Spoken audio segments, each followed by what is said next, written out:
Sad tu ima neki akvarista, brate, ja sam 40 godina u tome, ti koji si 40 godina u tome, ti prvi radiš ovo što ja radim, tako da se mi razumijemo. I pozdrav svima, dragi moji YouTube-ovci, u današnjem klipu ćemo da moj živi šank, konačno znači da očistim sve filtere, da vam sve pokažem, dakle, od početka do kraja kako se to sve radi. Za početak, ljudi, kao što vidite, ja nosim puno nakita, tako da skinut ćemo nakit, pošto nije u redu jednostavno zbog ribica. Što smo skinuli nakit, potrebno je samo, znači, bez ičega da operemo ruke. Danas je inače nedjelja, mislim da je 28. septembar, tako da, evo, operemo ruke najnormalnije, znači bez ikakve hemije, bez ičega. Ljudi, sada ćemo, dakle, za početak da pogasimo, znači, naše ove filter pumpe. U stvari, ne moramo odmah da gasimo filter pumpe, ali pogasit ćemo, dakle, ove ostale prekidače. Zbog čega ovo radimo? Ovo radimo jednostavno, ne Bože, da dođe do nekog strujnog udara ili da grijač nam ostane bez, kako se zove, bez vode i slično, da ne bi nas ubilo. To je najbitnije, jel? Sad, moramo da imamo ovako, znači ja imam ovu običnu, ovo sam platio 5 eura fazon, znači ono, uzmemo ovo i za početak ćemo da uzmemo ove vode. Sad ću vam ja objasniti zbog čega uzimam ovu akvarijumsku vodu, mislim ovo svakako uzimam zbog ovoga čišćenja unutra i tih stvari, da pokupimo sve te nečistoće, to je najbolje da se uradi ovako sa ovim. Vi koji imate pristupačnije akvarijume i manje akvarijume, dakle jednostavno ovo se zove sifoniranje. Znači pokupimo te ostatke prljavštine, kao što vidite, pokupimo uz pomoć ovoga sifona. Znači zađemo tako po akvarijumu u te neke predjele gdje ne može baš da nam odradi filter svoj posao. Evo ovako. Sad ljudi, za početak sam znači izlio onu vodu, kao što vidite ovdje sam oslobodio znači ovaj izlaz iz filtera, dakle ovoga kao što vidite. Ovdje ću sada da dignem ove cijevi koje su pod vakuumom. Za mene je kao akvarist koji je 6 godina u ovome najbolji sistem znači filtracije što se tiče akvaristike, zato što tu imamo filter materijale unutra. Znači prvo ćemo da uzmemo da znači jednostavno ovo možemo da bacimo slobodno u smeće. Filter vata, nju uzimamo i ona je spremna da se baci. Ovako sad, pošto kao što vidite čuje se pumpa, znači jedva da ne dolazi voda unutra, ispraznili smo filter. Sada ćemo da ištekamo tu istu pumpu, znači ja znam koji je to tačno kabel, evo vidite, znači ištekao sam tu pumpu. Evo ovako sada ljudi. Sada je najbitnija stvar da uzmemo istu akvarijumsku vodu, znači ponavljam onaj proces, s tim da ćemo napuniti sada ponovo, nećemo ništa uzmati znači sa dna, samo ćemo napuniti vodu znači koju već koriste ribe. Evo ovako ljudi, pošto smo izlili sada ove još vode, ove znači čiste, vi ste mogli znači odmah, ako imate manje akvarijuma, mogli ste odmah znači prilikom sifoniranja već ostaviti ovu vodu, međutim pošto je kod mene nije baš normalnih dimenzija akvarijum, ja to radim jednostavno na ovaj način, sada kao što vidite unutra. To je sve prljavo i tako dalje, međutim neće biti ništa prljavo što se toga tiče, zato što ćemo da očistimo dakle filter materijal. A filter materijal nam je ovdje sve, znači ovo nam je bukvalno srce akvarijuma. Mnogi, zaista mnogi ljudi kada čiste filter uzmu jednostavno pod česmu. Vi kada stavite pod česmu da operete filtere vaše, vi ubijate sve znači pozitivne bakterije što se nalaze u vašem akvarijumu, a pozitivne bakterije su vam sve ovo znači Jeste ovo i ovi kak se zove i amonijak i znači riblja pišaka i kaka i sve to, ali ujedno je i tako se i formiraju pozitivne bakterije. Sada znači ićemo da od ove spužve donje koje smo počeli, dakle bitno je tu nećemo mi sad nešto pretjerivati da se to ispere skroz, ali čisto da ima dotok i protok, tako da opraćemo sada znači dole ovu znači spužvu, ovo je sa ovom većom granulacijom, ona nam znači ide na samo dno.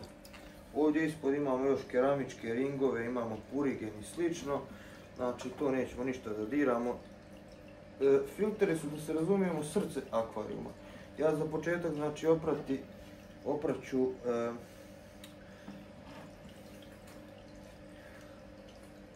za početak ću oprati jedan filter, sam da vam pokažem primjer kako se to radi, a drugi filter kad budem naravno neću snimati jer nema potrebe. Zašto? Zato što već sam snimio tako da bitno je u suštini da skinete samo sa spužvica, slobodno zoomiraj, da skinemo sa spužvica ovako, da budu čiste nam spužvice, ništa više, znači vidite vi kakva je voda prljava i sada, znači ovo je najpravilniji, vjerujte mi, način za pranje filtera, jer vidite ovo sve, plus što bonus savjet da kažem, ova voda sad ovakva u ovom je stanju, kada zalijevate ljudi biljke neke, a ovo je bukvalno prirodno đubrivo. Od ovoga biljke, ove normalne vani biljke, kaktus, znači šta god da imate, buja jednostavno od te vode. Jer ta je voda toliko pogodna za đubrenje, da kažem, samih biljaka. Znači opraćemo sad i ovaj filter, to je spužvicu. Znači ove su nešto prljavije zato što se nalaze na samom vrhu akvarijuma i bukvalno nisam prao filtere od kad sam startovao akvarijum, nisam iz razloga zato što jednostavno nije mi bilo potrebe za tim dok se nahvataju baš upravo te pozitivne bakterije i sve to. Sad to ne treba nešto profesionalno da se pere ljudi, to vam je na svakih negdje 3 do 4 sedmice, doduše zavisi sad, ako imate filter prijelivni, ako vidite tamo, ako vidite da ga guši, znači u onoj prvoj komori gdje izlazi nam voda čista, ako vidite da je nivo opao ovdje u ovoj komori, znači to je već signal da je filter začepljen. Tako da to vam je najbolja orijentacija, dakle, da perete filtere. Osjekao sam otprilike, znači filter vate. Ja koristim ovu Sera, dakle, filter vatu. Stavim je ovdje samo odozgo, pošto ona bukvalno polira vodu i samim tim što to radi tako manje nečistoća iskreno ulazi ovdje dole u dalji filter materijal. Ovako ljudi, dakle kao što vidite izlio sam nekih otprilike 30 do 40% vode. To inače ide u svakom akvarijumu, tako ovo ja sad ovaj proces što radim, to važi za sve akvarijume, ali pošto je moj akvarijum malo džinovski, malo vandimezijski i slično, ja sam pokušao da pokažem vam svaki detalj. Sada ćemo da sipamo vodu. Sad što se tiče sipanja vode nove u akvarijum, problem je što još uvijek nisam nabavio bure, meni bi trebalo bukvalno bure od 100 litara kao za kupus, taj fazon i to, da stoji unutra, da ga mreška neka pumpica, da mreška tu vodu da bi izašao taj hlor, pošto hlor ubija ribe. Ali nema veze, ja imam jedno sredstvo tako da ću vam pokazati sve kasnije kada ulijem vodu. Ovo sam također oprao ulivne ove, kako se zove, cijevi koje dovode protok do ove pumpe, kako se zove. Tako da sredio sam onaj drugi tamo filter. Sada vam preostaje znači da naspijem vode direktno, nažalost, iz šahta. Ovako ljudi, znači sada ću polako da pustim vodu da ne bi izdrovao, znači ovdje ću da stavim ovako, ako može kamera malo da približi, Ovako će znači da stavimo ovdje dva prsta ova, da ne bi izrovao vodu, trebamo da dođemo znači skroz do kao da filter ide, kao da filter radi u tom fazonu. Voda je mlakasta, jako čudno, ali je puna flora. Sada pokazat ću vam nikad što se tiče flora, šta ću ja da uradim po pitanju tog flora i tih nečistoća u vodi. Kad radite klasičnu izmjenu vode bez ovoga bez pranja spužvica, ostavite znači vodu unutra, ali ja bih preporučio za svakog početnika, za svakog bilo kojeg akvaristu, da izlije vodu iz filter pumpe, da ne bi došlo jednostavno do prelijevanja vode, jer ovdje su posebno dva filtera, znači 40 litara ima filtera, koji, znači svaki po 20 ima filter vode litara, tako da kada se napuni to, a vi ne povučete vakuum u filteru, dolazi do toga jednostavno, nažalost, da prelije vam tu vodu. Zato se preporučuje da se ostavlja za dva prsta vode, da ne bi upravo došlo do toga što sam upravo sada rekao. Obratite pažnju ljudi, sada glavni dio akvaristike, zbog čega mnogi mrze prelivne filtere na početku. Treba da uronimo cijev na ovaj način, gledajte ovo sad. Znači cijev treba da se potopi kako bi sve mjehuriće, znači kako bi svi mjehurići izašli iz cijevi, da se uhvati vakuum. Sad kako hvatamo vakuum? Držimo znači u ovom položaju i pazimo na ovo ovdje da nam ne izađe znači cijev, da se zadrži vakuum vode. Ja stavim najdeblji prst ovdje, zašto što moja cijev je 25 cm,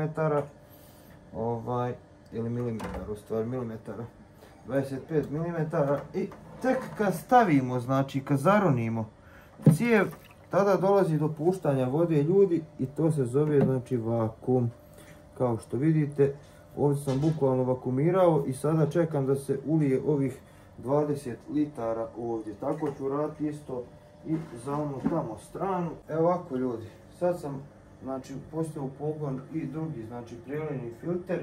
Vidite koliko se vode odvojilo naspram snimanja prvoga ovoga, znači 20 litara je ovdje odvojeno. Znači treba nam za dva prsta da nam fali vode, znači bukvalno ovako da se naspe do ovoga pojačivača. Odatle ne možemo da vidimo to, ali možemo da vidimo koliko fali vode. Znači ovako za dva prsta ostavimo uvijek da ne bi došlo do toga izlijevanja, ali pošto je moj akvarijum specifičan, opet napominjem, i ima dva ta filtera i sve to po PS-u da kažem, mislim na manje litraže je dovoljan jedan filter, ali pošto kod mene je 320 litara, tako da trebaju mi dva filtera. Sad znači idem da dopunim na kraju vode maksimalno koliko mi treba, a želim da vam pokažem najviše i da upozorim vas na jednu jako bitnu stvar, kako možete da pobijete sve ribice uz pomoć akvatana, tako se zove. Neću govoriti gdje ima da se kupi, ali jednostavno mislim da nije u redu njihova deklaracija. Jedno piše na deklaraciji, drugo piše na sredstvu. Znači moramo pratiti sa sredstva uputstva, to sam htio da kažem.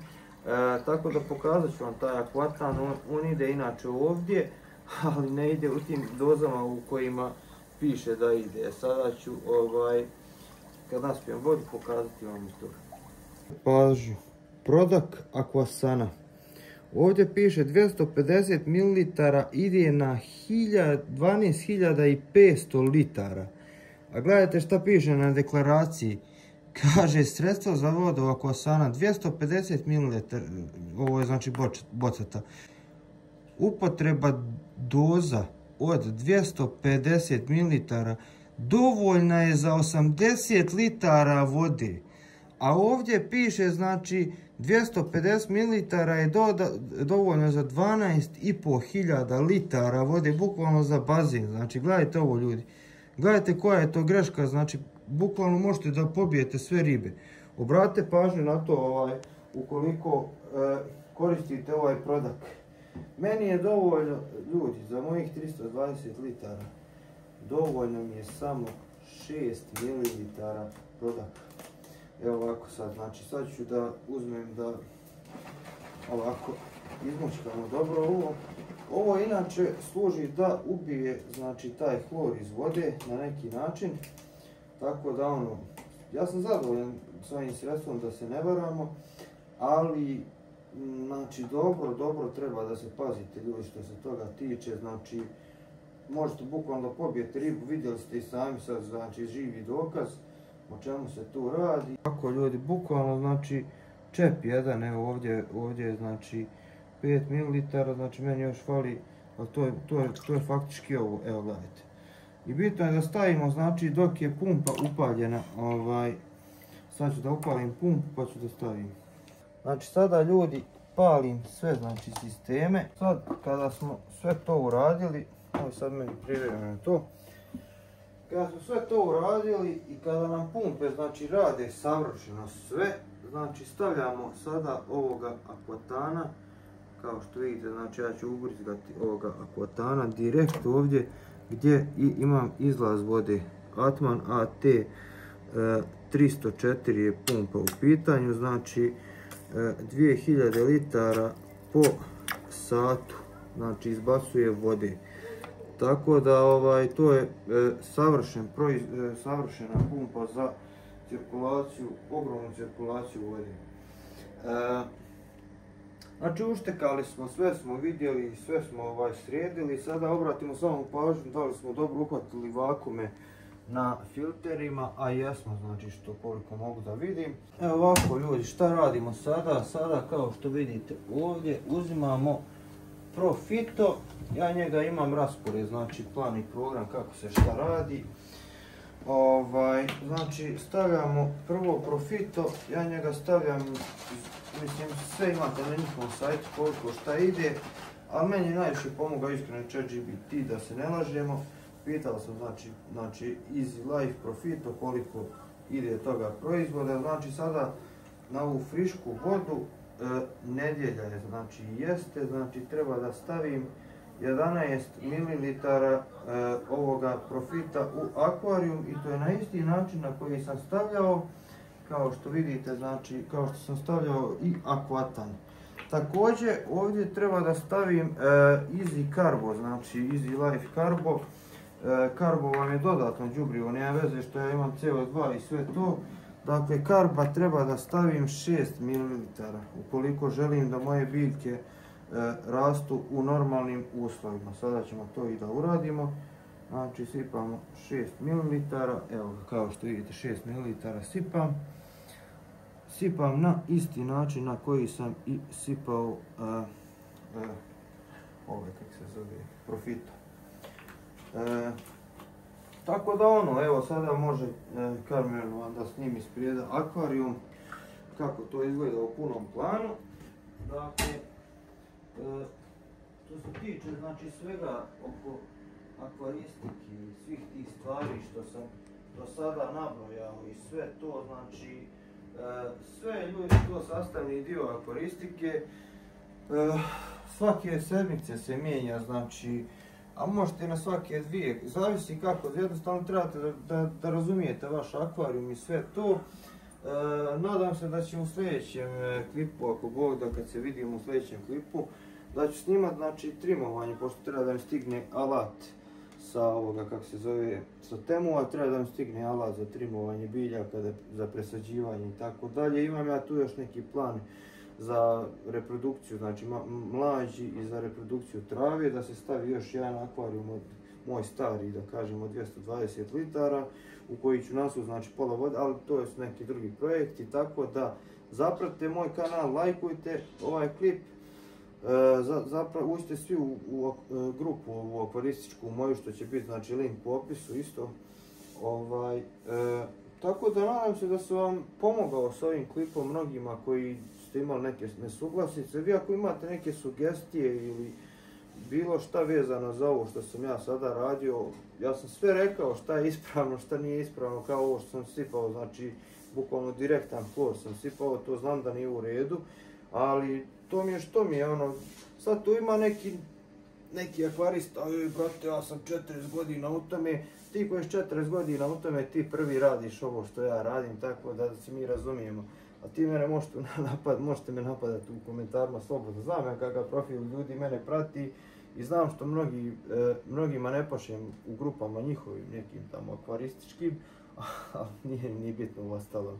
Tako da hvala vam na gledanju ovoga klipa, mi se vidimo u nekom od idućih klipova, pozdrav!